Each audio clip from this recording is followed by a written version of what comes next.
시청자 여러분 안녕하십니까. 지금부터 전학현의 안보정론을 시작했습니다. 이번 시간에도 이태원 관련 뉴스를 집중적으로 정리를 해드리겠습니다.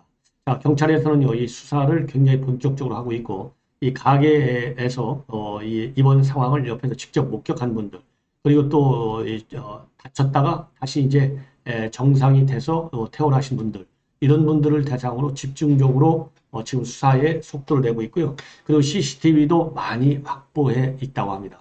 자, 그리고 말이죠. 여러분들, BJ 때문에 이 사고가 더 커졌다.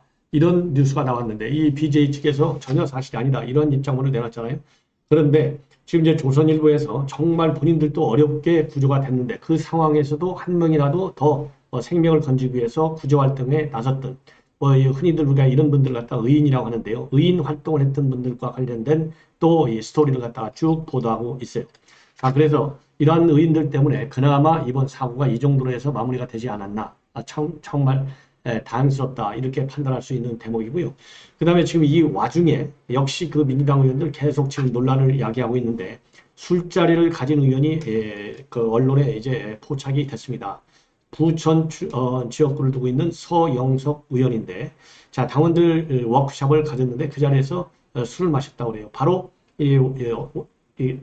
이태원 사고가 난 바로 30일 날 이런 술 파티를 가져서 논란이 야기되고 있고요. 더군다나 민주당 의원들 중에 또 일부는 여전히 이 상황에서 책임론을 좀 지적하고 있어서 꺼내들고 있어서 당 지도부가 얘기하는 대로 선수습 이 입장에도 반할 뿐만 아니라 우리 국민들의 전반적인 이런 분위기에도 맞지 않다. 그래서 이 민주당에서 겉으로 드러나는 말하고 속으로 가지고 있는 생각하고는 상당한 갭이 있는 것이 아니냐.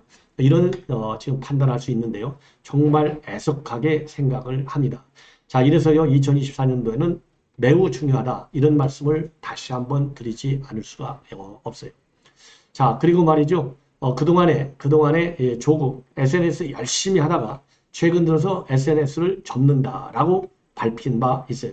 자, 그게 언제냐면은 지난 10월 4일인데, 왜냐하면 자기 부인 정경심이가 형 집행 정치로 풀려났잖아요. 그러니까 이제 정의당에 집중하기 위해서 안 한다 그랬는데 결국은 그 근성을 못 버리고 다시 또 SNS를 시작을 했습니다. 그래서 이러한 내용을 가지고 여러분께 자세한 말씀을 드리겠는데, 우선요, 경찰에서 한 475명이 지금 수사팀을 구성해서 수사를 본격적으로 진행하고 있는데요. 오늘 남구중 국가수사본부장이 언론에 입장을 밝혔습니다. 현재 이번 이태원 참사와 관련해서 현장 인근에 42곳에 있는 CCTV 52개를 확보해서 분석하고 있다. 그리고 또 이 수사본부에서는 인근 가게 직원과 그리고 사고 부상자 총 44명에 대한 조사를 벌여서 정확한 사고 원인과 경위를 파악하고 있다. 이렇게 밝혔습니다. 그리고요, 이 경찰이 확보한 CCTV에 보니까 밤 29일 날 밤 11시 10분쯤에 사고 현장 인근 도로에 행인들이 오도 가도 못하는 상태가 이미 됐어요. 그러다가 6분 뒤인 10시 17분에 인파가 완전히 가득 차서 가게 내부에까지 사람이 밀려들어 오기 시작했답니다. 그러면서 이제 사람들이 넘어지면서 대형 사고로 이제 벌어지는 이런 상황이 CCTV에 의해서 포착이 됐다. 이렇게 지금 알려지고 있습니다. 그리고요, 누군가가 밀었다라는 의혹과 관련해서는요, 밀었다는 증언도 있고 아니다라는 증언도 지금 현재 서로 엇갈리는 상황이라고 그래요. 그래서 일각에서는 토끼 머리띠를 한 남성 대여섯 명이 밀기 시작했다 이런 증언도 나왔고, 그리고 또 이 경찰에서는요, 이런 얘기를 들었다는 진술, 듣지 못했다는 진술이 엇갈리고 있기 때문에 이런 목격자들을 또 조사하고 또 영상 분석을 통해서 모든 가능성을 열어놓고 정확한 경위를 확인 중에 있다. 이렇게 지금 알려지고 있습니다. 그래서요, 이 경찰은 오늘 오후 2시에 조금 전에 국립과학수사연구원들과 함께 사고 현장에서 합동 감식을 지금 벌였습니다. 자, 그래서 이 사고가 집중된 해밀턴 호텔 옆 골목길을 중심으로 해서 인근 도로와 이 가게 등을 감식해서 사고가 벌어진 이 정확한 경위를 파악할 예정이라고 합니다. 참고적으로요, 이 154명이 사망을 했고 149명이 중경상을 입어서 총 303명의 인명피해를 냈다. 이렇게 지금 알려지고 있고요. 자, 그 다음에는요, 이 조선일보에서 대대적으로 보도하고 있는 내용입니다. 랭킹 뉴스 넘버 2에 지금 올라와 있는데요. 이번 사고와 관련해서 정말 의인이라고 볼 수 있는 많은 분들이 굉장히 위험스러운 상황 속에서도 자기들 생명도 위험스러운 상황 속에서도 이 피해자들 구제해내는데 모든 노력을 다 했다. 그래서요.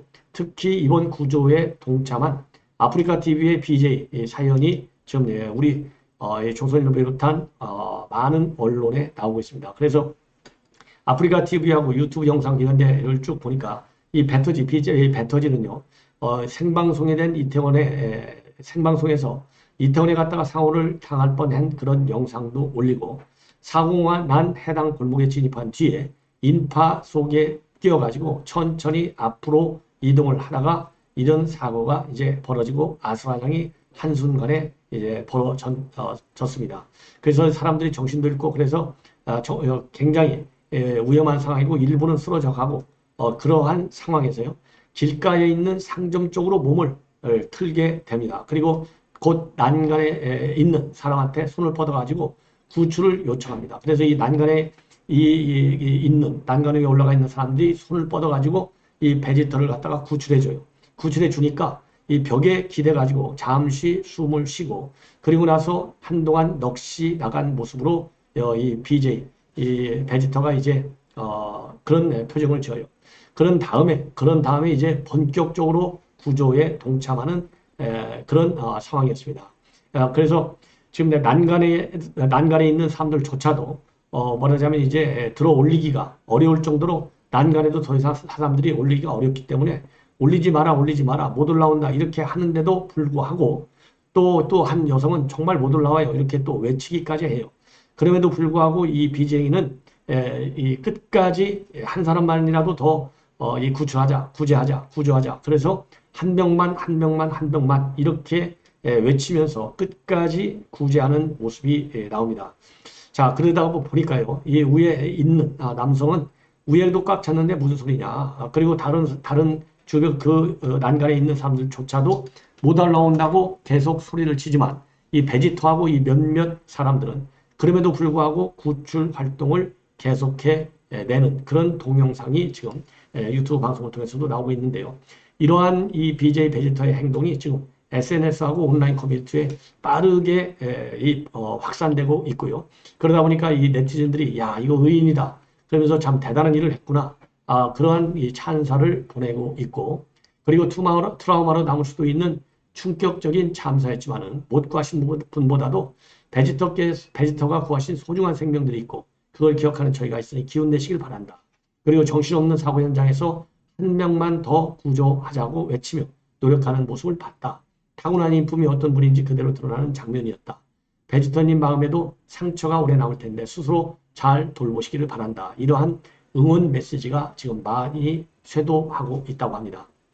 그리고 또 이 시민들의 도움으로 목숨을 구한 사례가 이 BJ 베지터뿐만 아니라 상당히 많이 있다고 그래요. 그래서 이태원 참사 생존자다 이렇게 소개하고 있는 네티즌도 누군가의 도움으로 사고 현장을 빠져나온 경험담을 털어놓고 있는데요. 이분이 얘기하는 걸 보면 지옥이 있다면 거기라고 생각한다. 아무 생각도 안 나고 가족 생각밖에 안 나더라. 그리고 사람들이 위에서 손잡고 올라오는데 그렇게 눈물 날 정도로 고마워서는 처음이었고 덕분에 살았다. 그리고 또 다른 네티즌도 진짜 깔려 죽을 것 같아서 구멍으로 숨 쉬면서 울었고 진짜 내가 죽는구나 싶어서 오열하면서 제발 살려주세요. 저 죽어요. 라고 했는데 난간 위에 있는 언니 오빠들이 끌어주고 그래서 겨우 살아나게 됐다. 이런 그 얘기를 또 하고 있어요. 그리고 인근업소 직원이 저도 이제 이미 보도를 해드렸는데 시신 59를 다루는 걸 봤다는 그런 증언들도 올라와 있고요. 또 이제 주변에서 이 소식을 접하고 달려들어서 심폐소생술을 한 의사들도 여러 명이 있다. 이런 정말 눈물 어린 구조의 이 사연들, 또 이 구조 당한 사연들, 이런 좋은 사연들이 많이 보도가 되고 있습니다. 이러한 와중에 말이죠. 지금 이제 이 뉴스 보도, 이 모든 매체에서 다 보도하고 있는데 민주당 서영석 의원인데 이분은요 부천시 정지역구 출신이고요. 현재 경기도당의 경기도당 수석 부위원장이고 직책이 말이죠. 그 다음에 민주당의 정책위원회 상임 부위원장을 맡고 있어요. 근데 이 사람이 말이죠. 30일 날 경기 파주의 M저수지에서 부천시 당원 교육 워크숍을 진행했어요. 그래가지고 이 워크숍을 진행하고 나서 저수지 인근 술집에서 술을 마신 것으로 지금 이제 알려지고 있습니다. 그런데 이 행사에는요, 이 서영석 의원 말고서도 의원들이 박상현, 유경현 경기도의원이 있었고요. 그 다음에 손준기, 최은경, 윤담비 부천 시의원과 대의원 60여 명이 이 워크숍 행사를 가졌어요. 그런데 이 60여 명 당원들하고 술자리까지 가져서 상당한 지금 논란을 야기하고 있는데, 왜냐면은요, 민주당에서도 이재명 대표는 물론이고 박홍근 원내대표, 조정식 사무총장 이런 사람들이 정치 일정을 좀 최소화해 달라. 그리고 SNS 활동도 유의해 달라. 그리고 이러한 술자리 같은 거는 가지면 안 된다. 이런 입장을 발표한 바 있어요. 그래서 불필요한 공개 활동, 또 음주, 취미 활동을 중단해 달라. 이렇게 조정식 사무총장이 30일 날 9시에 문자를 보낸 바 있어요. 그런데 30일 날 저녁 때 이런 사고가 난 거예요. 일종의. 물론 이제 이 술자리에서 이 교육 후 족구를 했고, 그 다음에 이 심폐소생술을 교육했다. 이렇게 지금 서영석은 밝히고 있어요. 본인은 술을 안 마셨다. 그럼에도 불구하고 어쨌든 본인은 안 마셨다 하더라도 전부 다 민중당 시의원, 도의원, 시의원 이런 사람들 아니겠습니까? 그렇기 때문에 이거는 무슨 말로도 이 비판을 면하기가 어렵지 않을까, 이렇게 생각이 듭니다. 그리고 이제 서영석은요, 이러한 이 보도와 관련해 가지고 이미 계획된 행사이기 때문에 이거를 취소하기는 어려웠고 자행자해하면서 진행했다. 그리고 주로 심폐소생술했다. 이런 얘기를 하고, 그리고 또 술자리 가진 것은 물론 적절하다고 보기는 어렵지만은 당원들이 술 마시는 것까지 알리기가 어렵고 저는 술 마시지 않았다. 이렇게 돼 있는데, 아니, 이미 예정되어 있는 행사, 이보다 더 큰 행사도 전부 다 취소됐어요. 그리고 본인이 경기도당 수석 부위원장이라는 책임 있는 자리를 맡고 있잖아요. 이게 사적인 모임이 아니지 않습니까? 그런데 술을 마시는 걸 말리기가 어려웠다? 이거는 공인정신이 전혀 없는 거예요. 이런 사람이 어떻게 국회의원 배지를 달고 뻔뻔하게 정말 활동할 수 있느냐? 정말 유감스럽기 짝이 없다. 이렇게 저는 비판하지 않을 수 없다고 생각하고요. 자, 이 부분에 대해서도요, 지금 최근에 남영희가 민주연구원의 부원장. 그래서 저도 이 민주연구원의 부원장직을 사퇴시켜라. 그리고 징계위에 넘겨라. 그랬는데 서경석이도 마찬가지. 이거 가지고 배지 띄라고 까지는 할 수 없고요. 여기에 대해서 징계를 해라. 저는 강하게. 그리고 경기도당 수석 부위원장 자리도 내놨고 또 이 정책위의 이 부위원장리도 내놔라. 이렇게 저는 주장을 하고 싶습니다.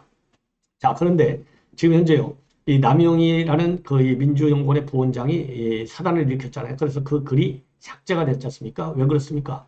책임론을 지금 앞세우고 있어요. 그런데 공식적으로는 이재명도 그렇고 지금 책임은 지고 선수습하자 이거 아니겠습니까?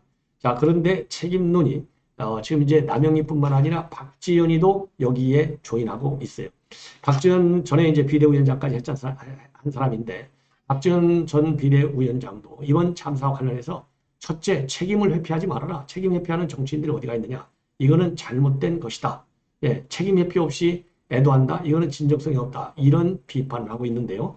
자, 그러면서 이상민 장관의 최근의 발언도 또 비판을 하고 있어요. 자, 이상민 장관의 이 발언이라고 하는 것은 최근에 이제 뭐라고 발언했냐면 경찰이나 소방 인력을 미리 배치함으로써 해결할 수 있는 문제는 아니었다. 이런 발언을 했는데, 물론 이 발언이 적절치 않은 거는 저도 인정을 합니다. 인정할 건 인정해야 되겠죠. 이거는 발언이 진위가 어디에 있든 간에 잘못된 것은 맞아요. 그렇다고 해서 이런 잘못된 발언 하나를 가지고 이거를 이슈화하고 정쟁화시키겠다는 그 의도 자체가 저는 잘못된 것이다. 그래서 박지원 전 비대위원장이 책임 회피하는 것 같이 보는 거, 이 상황을 몰고 가는 거, 이것도 이거 프레임을 잘못 땄어요. 지금 대통령도 그야말로 하루 저녁에 12시간에 걸쳐서 8번을 실시하고 회의를 서너 번씩 하고 말이죠. 모든 노력을 다해서 사태를 수습하는 데 진력을 하고 있고 정부 당국도 마찬가지입니다. 그 과정에서 별도의 담화문도 냈고 유감과 사과를 표시했어요. 그러면 이 정도 하고 그 다음에 또 정부에서 지원 조치도 선지원 조치를 하겠다. 이렇게 장례배 같은 거 하겠다. 이렇게 나왔잖아요. 이렇게 해서 사태 수습이 먼저고 지금 책임자 처벌 또 이 원인 규명 이걸 위해서 경찰에서 속도를 내서 디지털 분석 기법 이 최첨단 디지털 분석 기법을 통해서 현장 분석을 하겠다. 즉시 적식으로 이렇게까지 속도를 내고 있어요. 이 얘기는 뭡니까? 어디에 원인이 있는지, 그리고 그 원인에 따라서 책임의 범위는 어디까지인지 이런 거를 찾아내기 위해서 경찰이 470여 명의 이 대규모 수사 인력을 동원해서 하고 있잖아요. 이런 상황에서 이제 결과가 나올 때까지 아니 대단히 죄송하지만 아무리 이거 뭐 비교가 적절한지는 모르겠는데요. 자, 뭐든지 이 때가 있는 거예요. 시간이 걸려야 돼. 벼를 아무리 급해도 말이죠. 5월 달에 심어놓고 6월 달에 벼 수확할 수 있어요? 못하잖아요. 온실에다가 딸기 심어놓고 하루 있다가 딸기 캐 먹을 수 있습니까? 안 되잖아요. 병아리한테 알을 기대할 수 있어요? 병아리가 어미닭이 돼가지고 알 날 때까지 기다려야 될 거 아니에요. 네? 뭐든지 기다려야 할 이 인내의 시간이 필요한 거예요. 인내의 시간이. 예, 그런 지금은 인내의 시간이다. 저는 그렇게 봅니다. 그런데 이거를 갖다가 지금부터 너 책임져라. 정치인 책임져라. 책임지지 않는 정치인은 잘못된 정치인이다. 그러면서 뭘 또 슬쩍 꺼냈느냐. 이재명이한테 이제 2024년도에 공천받아 하는 것 같은데 이재명은 그 사이에 사법 처리를 받을 가능성이 크다. 미안하지만 저는 그렇게 생각을 해요. 자, 그러다 보니까 지금 이재명이가 계속 여야 영수회담 뭐 이런 걸 제안했잖아요. 영수회담을 통해서 빨리 뭐라 그럴까요? 정쟁 종식을 선언하고 국민 생명을 지키지 못한 것에 대해서 사과하라. 이렇게 얘기를 했잖아요. 얘기를 하고 있어요. 이러한 박지원 비대위원장의 발언은 지금 민심의 흐름을 왜곡하는 것이다.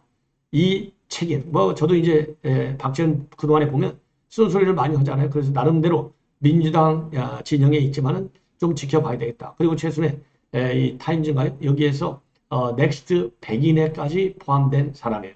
이런 사람이 이런 발언을 하는 거에 대해서는 역시 정쟁적 프레임에서 벗어나지 못하는 한계가 있구나. 이거를 저도 느끼고 굉장히 안타깝고 유감스럽다라고 봅니다.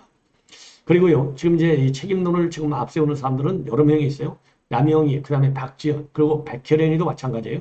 백혜련 의원도 오늘 페북에 글을 올려가지고 아침 일찍 지역구에서 교장 선생님으로 근무하신 분께서 흥분하시며 전화를 했더라. 이렇게 소개를 하면서요. 어떻게 이런 날이 일어날 수 있냐고 지금은 애도할 때지만 반드시 참사의 원인을 밝혀야 한다고 하더라. 예, 이런 얘기를 올렸어요. 이 얘기는 결국 뭡니까? 본인이 지금 책임 얘기하면 조금 역풍이 우려되니까 슬그머니 교장 선생님의 핑계를 대서 올리는 거예요. 이거 참말로 교장 선생님한테 전화가 왔는지 정말로 교장 선생님이 이런 얘기를 했는지도 저는 신뢰하기가 굉장히 어렵다. 이해식도 마찬가지입니다. 예, 이해식도 이태원 사고와 관련된 보도를 공유하면서 왜? 라는 짧은 글쓰 왜가 뭡니까? 참사 원인 밝혀라는 얘기잖아요. 지금 아주 제 민주당 안에서요. 지금 꼭 참고 있을 뿐이다. 예, 참고 있을 뿐이다. 상당히 안타깝고 유감스럽다라고 저는 판단을 합니다. 예. 자, 그래서 지금 민주당 내 상황이 이제는 곧 터진다. 그래서 반드시 여론의 질타를 받아야 될 상황으로 올 수밖에 없지 않나. 이렇게 이런 예감이 들어요. 그리고 조국이가 말이죠. 어제 자신의 소셜 미디어에 이태원 압사 참사 추모 사진을 올렸어요. 그래서 자기가 이런 SNS 활동하지 않겠다. 지난 4일 날 이 정진준 교수의 형치 백령치를 받아갖고 석방되니까 절필을 선언했는데 그 버릇이 결국 다시 살아났다. 그래서 뭐라고 올렸냐면요. 영어로 Pray for 이태원 이러한 문구가 담긴 사진을 페북에 올리고 동시에 페북 커버를 이 사진으로 바꿨습니다. 대신 아무런 말도 하지 않았어요. 예, 그리고 이 사진에 네티즌들은 댓글로 고인의 명복을 함께 빌었다. 그리고 일부 네티즌은 극우보수가 집권만 하면 그리고 또 정권이 넘어간 게 이토록 원망스러운 줄이야. 이런 댓글을 올리고 있습니다. 근데 이 올린 사진은요. 이태원 참사 피해자들을 추모하는 뜻에서 각종 SNS와 온라인 커뮤니티에서 확산되고 있는 사진이라고 합니다. 그리고 참고로 이 방송인인 샘 해밍턴, 그 다음에 탁구 국가대표 출신인 유승민 IOC 의원도 이 사진을 SNS에 올려서 애도의 뜻을 표한 것으로 그렇게 알려지고 있습니다. 자, 그래서 이 사진이요. 뭐 특정 정파나 진영의 전유물은 아니고 이 많은 사람들이 이 사진을 공유하고 있기는 있지만은 이 조국의 이 사진의 게시는 남다른 의미가 있다. 자, 이렇게 해서 조국이 왜 이 사진을 올렸냐 의도를 알아야 되겠죠. 지금 이제 이태원 사건을 인해서 정부 여당이 상당히 흔들릴 것이다. 그래서 여론전에서 승리만 하면 다시 조국 내사장이 온다. 그러면 내가 SNS를 통해서 이 여론, 그러니까 현 정부를 비판하는 여론이 비등하도록 뒤에서 이 SNS를 활동해야겠다. 이러한 교묘한 전략과 그리고 생각을 가지고 있는 것이 아니냐. 그래서 다시 한번 이제 조국이가 SNS 통해서 민주 진영의 결속을 도모하는데 주도적 역할을 하겠다라고 하는 욕심에서 나온 것이 아니냐라는 판단이 되는데요. 조국 나온 거 저는 환영합니다. 예, 시청자 여러분 이렇게 해서 본 방송은 마치겠습니다. 계속되는 저의 방송이요. 올라올 설정해서 많이 시청해 주시면 대단히 고맙겠습니다. 감사합니다.